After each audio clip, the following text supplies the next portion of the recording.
Ωραία.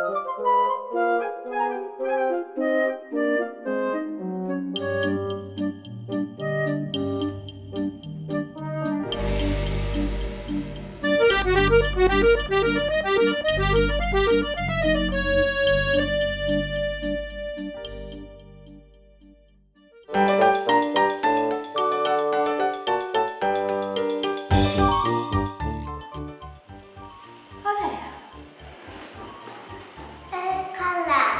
Αρκετά καλά. Γιατί μπορεί να λένε ότι μπορεί να είναι πολύ ωραίο και να συγκρίνει. Νιώθω ωραία επειδή βλέπουν το έργο μου και πιστεύω ότι καταλαβαίνουν ότι είναι, ας πούμε, μιλάει για την διαφορετικότητα και αυτό.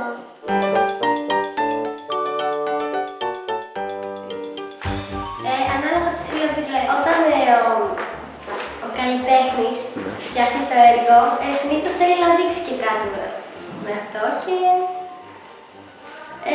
αυτός που το βλέπει, άμα έχει και αυτός καλλιτεχνικό μυαλό, ναι, δεν καταφέρει να το βρει, να το εντοπίσει.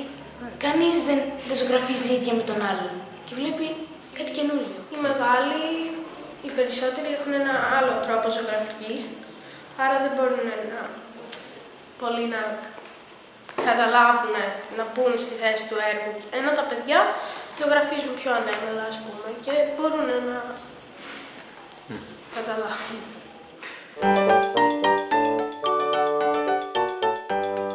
Ναι, ότι δεν πρέπει να κάνουμε διακρίσεις επειδή κάποιος είναι λίγο διαφορετικός. Δεν πρέπει να κάνουμε τα άλλα παιδιά να υποφέρουν, γιατί έχω ζωγραφίσει μία Ινδή και μία Ινδιάνα που δεν είμαστε σε συχνή επαφή, γιατί δεν τους βλέπουμε πολύ συχνά στη χώρα μας, οπότε μπορεί να σκέφτεται πώς ζουν σε εκείνες τις περιοχές, επειδή δεν γνωρίζει για εκείνες τις χώρες.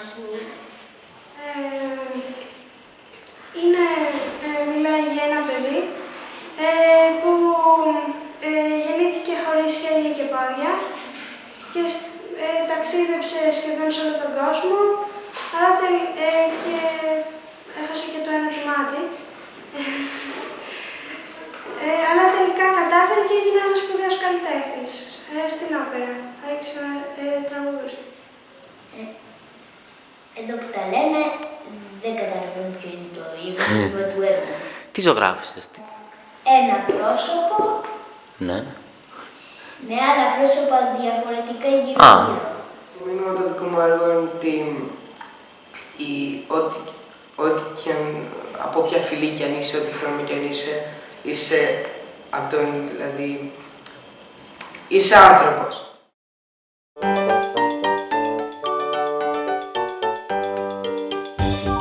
να βοηθηθεί από τη ζωγραφιά και να νιώθει όπως το παιδί που το κοροϊδεύει να μπει στην ίδια θέση.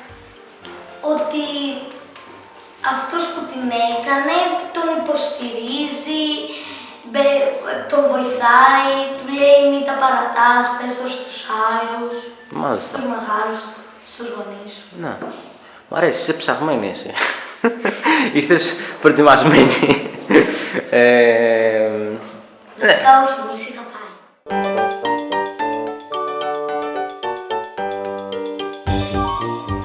Έχω φωτογράφησει μια θάλασσα και δεν είναι επειδή αυτοί οι πρόσφυγες περάσανε μέσα από, ξέρω εγώ, τόσες φορές θάλασσες για να έρθουν εδώ, αλλά πιο πολύ γιατί οι θάλασσες έχουν φουρτούνες και αυτοί οι άνθρωποι έχουν περάσει πολλές τέτοιες φουρτούνες.